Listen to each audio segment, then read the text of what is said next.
Here is a short itinerary Brindavan వెళ్ళడానికి. So మేము Instagram and యూట్యూబ్‌లో చూస్తే మాకు ఎలాంటి ఇన్ఫర్మేషన్ దొరకలేదు ఎట్లా వెళ్ళాలి అని చెప్పి. మేము ఆగ్రా నుంచి బృందావన్ వచ్చాం బేసికలీ. సో ఇక్కడ 2 స్టాప్స్ ఉంటాయి. రాయా కట్ అండ్ బృందావన్ కట్. ఇది బృందావన్ కట్. ఈ పబ్లిక్ ట్రాన్స్‌పోర్ట్ తీసుకున్నా, ప్రైవేట్ ట్రాన్స్‌పోర్ట్ తీసుకున్నా మిమ్మల్ని బృందావన్ వేలో దింపాలి. మేము ఫేస్ చేసిన ప్రాబ్లమ్ ఏంటంటే మమ్మల్ని ఎక్స్‌ప్రెస్ వే మీదే దింపేశారు. అండ్ ఈ రూట్ కిందకి దిగడానికి ఎలా ఉందో చూస్తున్నారు కదా! సో చెక్ చేసుకోండి. మీరు బస్ బుక్ చేసుకున్నప్పుడు వాళ్ళని బృందావన్ వెళ్ళే రోడ్‌లో డ్రాప్ చేయమని అడగండి. ఎక్స్‌ప్రెస్ వే మీద కాదు. మేము రాజ్ కల్పన బుక్ చేసుకొని వచ్చాం. బట్ న్యూగో కూడా ఉంది. NueGo much better. మాకు టికెట్ దొరకక రాజ్ కల్పన చేసుకున్నాం. న్యూగో అయితే కరెక్ట్‌గా బృందావన్ వేలో డ్రాప్ చేస్తారు. సో ఇక్కడ మీరు బసెస్ చూస్తున్నారు కదా! ఇది బృందావన్ వే. మమ్మల్ని పైన దింపేశారు. అది యమునా ఎక్స్‌ప్రెస్ వే. సో చూసుకోండి. ఇది చెక్ చేసుకోండి ఫస్ట్ పాయింట్.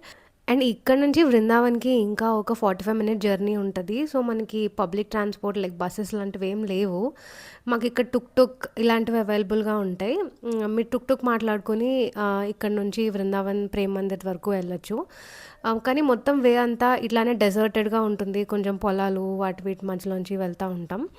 బట్ ఒక 45, 50 మినిట్స్ తర్వాత మీరు యాక్చువల్ బృందావన్ సిటీ అనేది రీచ్ అవుతారు. And then you can visit Prem Mandir.